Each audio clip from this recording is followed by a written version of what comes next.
Hello, and thank you for watching. In this short talk, I will walk through our work, the Causally-Aware Information Bottleneck for Domain Adaptation. The one-sentence version is this. When a quantity you care about is measured in one setting, but completely missing in another, you can often still recover it if you lean on the local causal structure around that quantity. Over the next few minutes, I will explain the setting, the key idea, the methods, the guarantees, and what the experiment actually shows. Let's get started. So, what exactly is the problem? We train a model in one environment, call it the source, where the target variable t is fully labeled. But then deploy in a different environment, the target domain, where t is completely missing. Our job is to fill it back in. The catch is that the two domains are not the same. The distribution of the variables shifts. This could be covariate shift, label shift, or a more general target shift. And despite that shift, the goal is to impute t in the target domain zero shot. No target labels, just the variables we can still observe. The danger is the obvious approach. If we simply trust whatever correlations predicted t in the source, we can get burned. A feature that looked predictive in the source might reserve in the target and actively mislead the model. So we need something more principled. That's where causal structure comes in. Here is the central idea. On the right is a small causal picture. C derives target t, while S and N are side variables whose behavior changes with the domain D. The Markov blanket of T, here the set C, has a beautiful property. Once you condition on it, T becomes independent of every other variable. The blanket carries all the predictive information about T. Now we add one assumption. The mechanism linking T to its blanket, P of T given Markov blanket of T, stays the same across domains. We call this Markov blanket invariance. Under this assumption, a predictor, the feed on the source, transfers to the target with no retraining or zero shot. So the move is simple. Restrict the encoder to see only the Markov blanket. The shift-prone variables S and N are never even looked at, so the shift cannot leak in.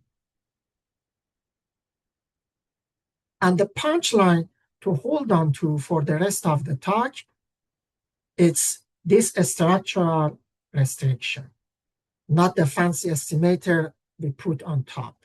That actually buys us the transfer. Before the methods, one distinction that we keep coming back to is not all shifts is equal. The first kind is the safe kind, shift that happens outside of the blanket. The marginals or dependencies of the non-blanket variables can move. However, but because the target is conditionally independent of them given its blanket, the conditional P of T given Markov blanket of T doesn't change. This is exactly the regime where our zero shot guarantees hold. The second kind is the dangerous one. The blanket mechanism itself drifts. A new parent appears, or the noise law changes. That violates Markov blanket invariance assumption, and the zero-shot guarantee breaks. We do not sweep this under the rug. One of our corollaries bounds how much you degrade in terms of the blanket mismatch, the quantity we call delta. The practical takeaway is to diagnose which regime you are in before trusting the transfer. With the blanket restriction fixed, the only remaining question is how to estimate the conditional. We give two estimators for two regimes. The first is MBGIB for the linear Gaussian wall. It's a closed-form Gaussian information bottleneck that turns out to be exactly a canonical correlation projection. We prove it's lossless, restricting to the blanket costs you nothing versus using every variable. And it's cheap and sample efficient. The second is MBVIB, for when relationships are nonlinear or the noise is non-Gaussian. It's a variational bottleneck with flexible decoders, Gaussian, Laplace, or a student T for heavy tails that you train on the source and deploy zero shot. Either way, the recipe is the same three steps. Restrict the encoder to the Markov blanket, pick the fast closed form solver or the flexible variational one, and deploy to the shifted target with no retraining. Let me give the theory at a glance. 4 results in plain terms. First, the lossless restriction theorem in the Gaussian case. The canonical correlation spectrum you get from the blanket is identical to the one you would get from all the variables. So restricting to the blanket genuinely costs nothing for any size of blanket bottleneck. Second, zero-shot risk preservation. Under Markov blanket invariance assumption, however well you do on the source, that same excess risk carries over to the target, the guarantee that makes zero-shot deployment legitimate. Third, a finite sample rate for MBGIB. The estimation error shrinks at a rate that depends only on the size of the blanket, P, not the full dimension, which is why restricting helps in high dimensions. And fourth, we do not assume perfection. If the mechanism drifts a little, the degradation is bounded by the blanket mismatch delta. One honest note at the bottom, the finite sample results are estimator-specific support for MBGIB. The transfer itself comes from the restriction plus invariance, not from the bottleneck. No, an honest question a careful listener should ask. If you already restricted the inputs to the blanket, what does the information bottleneck actually add? In the well-specified linear Gaussian case, the answer is nothing in terms of accuracy. Ordinary least squares on the blanket is already near optimal, and an aggressive bottleneck can even overcompress and hurt. So the blanket restriction is the workhorse. The bottleneck is best understood as a principal regularizer layered on top. Where information bottleneck genuinely earns its keep is the nonlinear, non-Gaussian regime, where there is no closed form conditional to fall back on, and the flexible variational version pays off.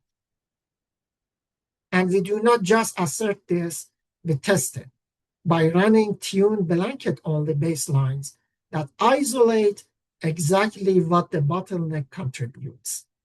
That sets up the experiments. Here is the high-dimensional stress test, the 64-node magic IRRI gene network. We hide one trait, shift the target domain hard, and ask every method to impute it. The bars show R squared, the higher the better, and the two bars that go negative are failures. The first takeaway jumps out of the chart. Every blanket restricted method clears the unrestricted Bayesian network and the unrestricted deep network by a wide margin. Those two collapse into negative R squared. So the restriction itself is doing the heavy lifting. The second takeaway is the honest one from the previous slide. No confirmed. MBGIB lands right on top of a plain linear regression on the blanket. In this well-specified near Gaussian setting, the bottleneck gives no extra accuracy, exactly what the lossless restriction theory predicts. The cheap blanket regressor is the right default here. The whole method leans on having the right blanket. So the natural worry is, what happens when the blanket is wrong? We tested two directions. Direction one, you accidentally include an extra variable that doesn't belong. The result is essentially harmless. R squared stays at 0.9996. That's the lossless restriction property in action. A conditionally independent extra input simply carries no new information. Direction two is the one to worry about. You drop a variable that truly belongs in the blanket. No error climbs. RMSE goes from 0.45 up to 0.76 because the omitted variable opens up a path for the shift to leak into your prediction. That gives a clean asymmetric rule when you are unsure, over-include and let the bottleneck compress the excess away, but never omit a genuine blanket member. And to show this isn't just simulation, on the single cell signaling data under a real biological intervention across 10 protein targets, MBGIB is the most reliable imputer overall. Let me wrap up with the 4 things to take away. 1, this work turns a little bit of local causal knowledge into a lightweight domain adaptation toolkit. You can recover a target that's completely missing at deployment with no target labels. 2, the recipe is just 3 steps. Restrict to the Markov blanket, pick MIB, MBGIB if you want fast and close form, or MBVIB if you need flexibility, and deploy zero shot.